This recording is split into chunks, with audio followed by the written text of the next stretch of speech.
an international socialist revolution in order to secure a true victory for the working class. You're not welcome here. Well, the good news is we're America, and so we actually get to all express ourselves Really? peacefully. You get to express being a racist? You get to express being a racist Zionist pig?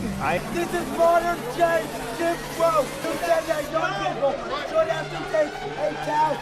Demagogue is dangerous. He's going to be around for 50 years, long after Donald Trump's gone. Somebody showed up at their house and has 4 dead bodies. For our family, yeah, it pissed us the heck off, actually. Welcome back to Rattlesnake TV, guys. In this video, we are going to be watching Vivek Ramaswamy in the belly of the beast, going to the Democratic National Conference and confronting communists, unhinged leftists, or being confronted by unhinged leftists, and also confronting Van Jones. And this is a very interesting one to analyze because Vivek does a fantastic job here against some extremely unhinged people. So we'll look closer at that as we go, but let's get into the first bit now where Vivek confronts a bunch of communists. From America is the American section of the Revolutionary Communist. May I take some literature? You can read it, but it is for sale. That's for free now. It's for sale. I know! In a capitalist country. Practicing capitalism. How much is it? Let me ask you, here's my issue. This is one of my issues with Kamala Harris. I want your perspective on it. I think she has two issues.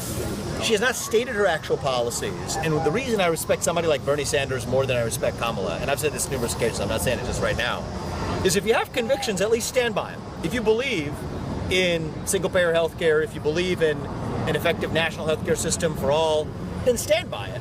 But why adopt those positions 4 years ago only to back off of them today? Right? I could disagree with you, but at least have the position and stick to it. That's sort of what my criticism is. And my suspicion is there might be some counterintuitive alliances between the so-called far left and actually segments of the so-called far right that want to stay out of foreign wars, that want to end crony capitalism and lobbying and government capture, to say that, you know what, there might be ways where you may not agree with 100% of what I say or what Donald Trump says, but you don't have to agree with 100% of what somebody says to think outside the box and vote a little bit differently.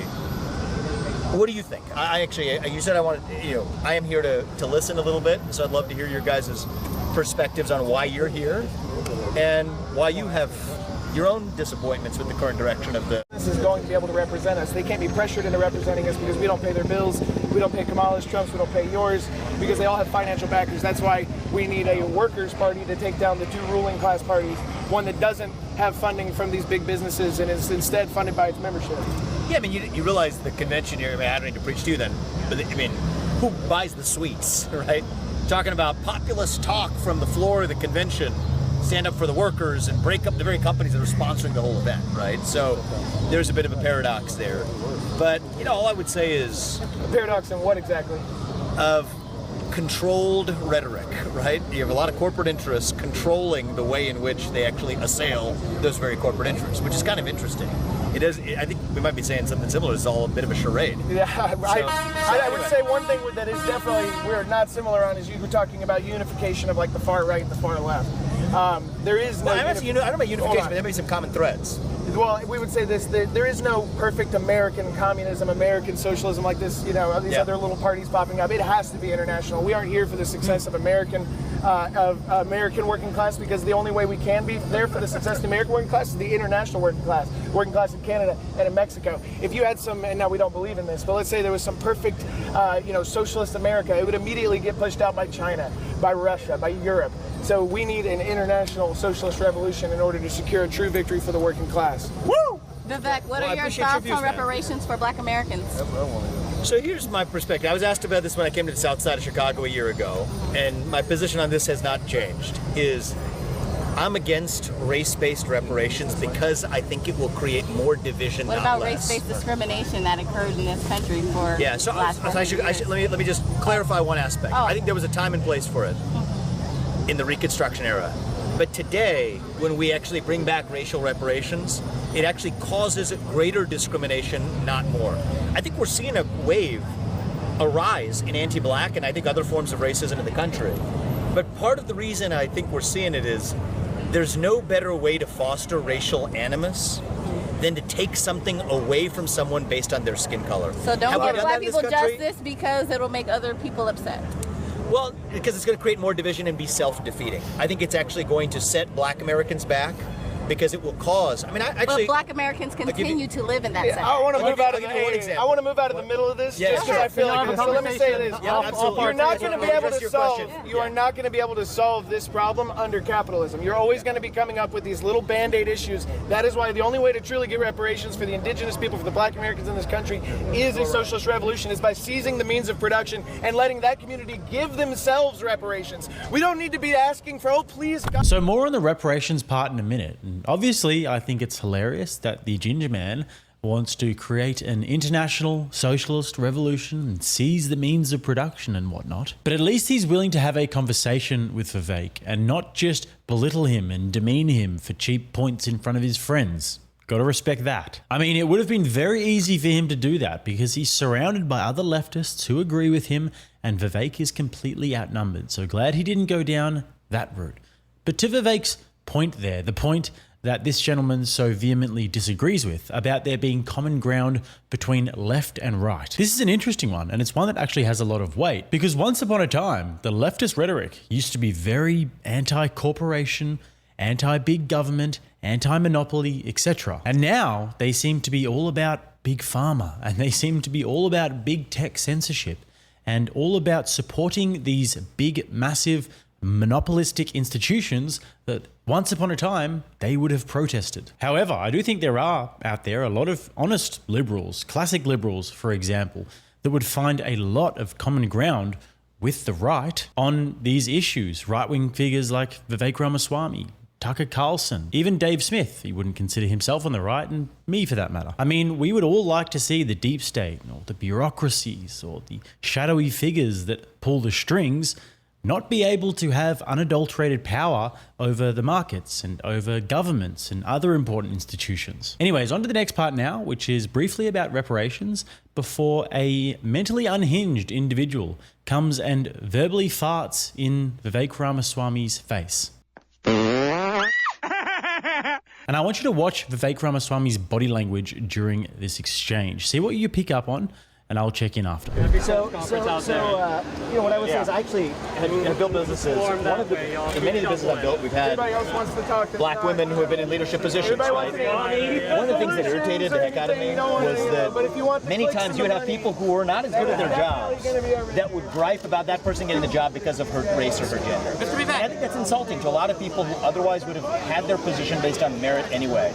So when we create more race consciousness, I think it sets all of us back versus asking how do we actually get the equality of opportunity in this country? Have we been perfect about that? No, we have not. But that's the conversation I would rather be having rather than quotas at the end of the process, which is a different view. Right, but your family benefited from, but the intention is still the same. Immigration quotas and things like that, right? Being allowed to come into America. I think the beauty of America is that if you love this country and are willing to make contributions, you should have a legal way of getting in. So I'm also dead set against illegal immigration. And you want to know one of the things that's setting a lot of black Americans back, including in the south side of Chicago where I visited. 63rd? Is actually the wave of illegal mass migration that is turning South Shore High School into an encampment for migrants at $7,000 per migrant per month. That's not good for black Americans here any more than it's good for white Americans in the middle of Ohio. Agreed. A lot of black so I favor equality of... Quick interruption, guys. If you have not liked this video and if you want to see it go far and wide, if you support what we do here on the channel, then hit that thumbs up below. And also don't forget to subscribe to the channel. And also, if you want to catch the live chats, you can hit the notification bell, come and chat with me in those lives. Back to it. God, I'm curious as to what you're doing here. Are you a supporter of the genocide against the Palestinian people? I am an American who is actually here to listen to the views of people who disagree with me. Now, one of the reasons I'm supporting a candidate in this election. Of Israel? I support the United States, and because of that, I support Israel and our relationship with them. You support a genocide that has killed 40,000 Palestinians in the last 10 months.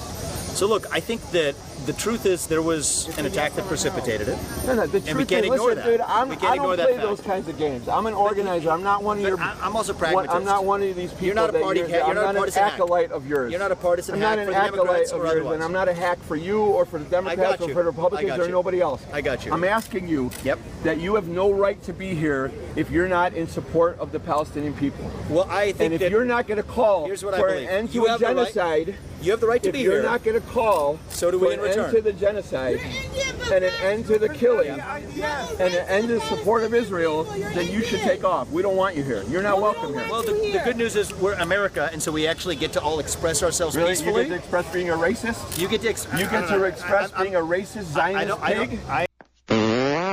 I Is believe, that what you get to express? I'm pro-American, but I believe in your right to speak. I believe in your right to speak your mind. You believe no. Racists go home! Racists go home! Racists go home! Racists go home! Racists go home! Racists go home! Racists go home! Racists go home! So, for Vivek, that was very, very well handled. This guy came in thinking that he was a real tough guy, gonna get in Vivek's face, invade his personal space, and try and bully him. And Vivek was pretty cool about it, but he used a very subtle technique there to really big dog this guy. And it might not seem like much, but on 2 different occasions there, he took a little step forward, because when this guy was coming and getting in his face, he maybe expected Vivek to back off and get scared and be able to bully him. But Vivek said, no, actually, I'm going to meet you in the middle of the octagon. And not only that, but I'm going to tower over you because I'm taller than you. And I'm going to show you who the alpha is in the room, even though we're outdoors. So I found that a very interesting and intentional piece of body language maneuvering there by Vivek. And then the guy calls him a racist and a Zionist pig. And You get to express being a racist Zionist pig? at this point, Vivek checks out. He says, okay, I gave you a chance, bro. And now I don't need to listen to this. I'm out. Plus, you smell. I mean, I don't know if he smells, but he looks like he smells. But seriously, whatever your position on that very complicated headache of an issue, or any issue for that matter, you don't get anywhere by acting like that and accusing people of genocide who don't completely and utterly 100% support what you say on every issue. It's a kind of pathetic way to argue, actually. Now on to the next bit where Vivek enters the DNC and is screamed at by a completely unhinged leftist. Have a close listen to what this leftist is actually saying, and then I'll check in. Life better, economically, give you the opportunities you deserve after college, vote for merit, and free speech. And you know what? Shouldn't be able to vote, and you wouldn't make them take a test to vote. You know who else wanted to make people take a test to vote? Segregationists. We had literacy tests. We had poll tests for decades. Where black people were denied the right to vote, and now you are telling young people that we do not have the right to vote. You are a fraud coming out here and telling the folks that we can't vote. You want to put literacy tests in place. You want to put poll taxes in place. This is modern day Jim Crow. You are suppressing young people, and I am deeply disappointed in you. And for you to say that we should have a poll test just like a literacy test is disgusting. It is a modern day. Oh, I'm mad at you. You said I don't have the right to vote. Young people are powerful, and we're going to show you November 5th. Absolutely. We're going to show. No, you said that young people should have to take a test to vote. You said that young people should have to take a test, a civic engagement test to vote. You know what that is? You know what that is? Discrimination. You're not welcome. I don't think I have ever seen a better representation of what is wrong with the TikTok generation than this. This little narcissist kid is screaming at the top of his lungs, not having a conversation, not debating. And what he's screaming about is a policy that Vivek Ramaswamy proposed during his presidential campaign that suggested that people should have to take a civics test if they want to vote. A very, very reasonable policy that suggests that if you want to have a major impact on where the country is going, and if you want to be able to nullify the vote of somebody who really knows what they're talking about, then you should probably know what you're talking about too, even just enough to pass a test. And also, he was saying that black people couldn't vote for however long, and now Vivek Ramaswamy is trying to commit the same atrocity on young people. So he is equivocating his oppression as a young person that might have to take a test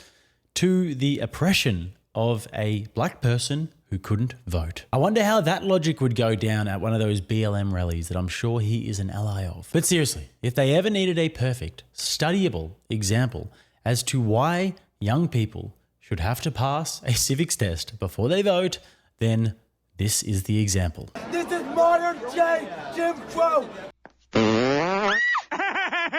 Now on to the last part where Vivek Ramaswamy confronts Van Jones. But before we get there, we'll have a quick look at what Van Jones said about Vivek Ramaswamy to cause this, as well as Vivek Ramaswamy's instant response after the incident, and then we'll get into the confrontation. And the smug, condescending way that he just spews this poison out is very, very dangerous, because he won't stop Trump, but he's going to outlive Trump by about 50 years.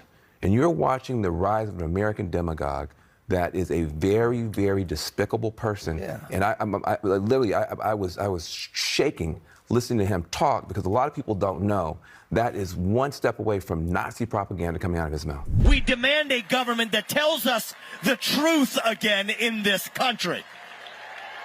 That's what we require. We can handle the truth. That's what it means to be a citizen of this country. So I say that on that last debate stage to a bunch of Republicans that are shaking in their boots. These are the things you're not supposed to say in the Republican Party even today. And then you get the mainstream media. You got this character Van Jones on CNN afterwards saying, this is the rise of an American demagogue who's going to live 50 years longer than Trump. This is dangerous. I am shaking. That's what he says. Just shut the f*** up. At a certain point, just shut the f*** up. Van Jones at CNN. We're done with it.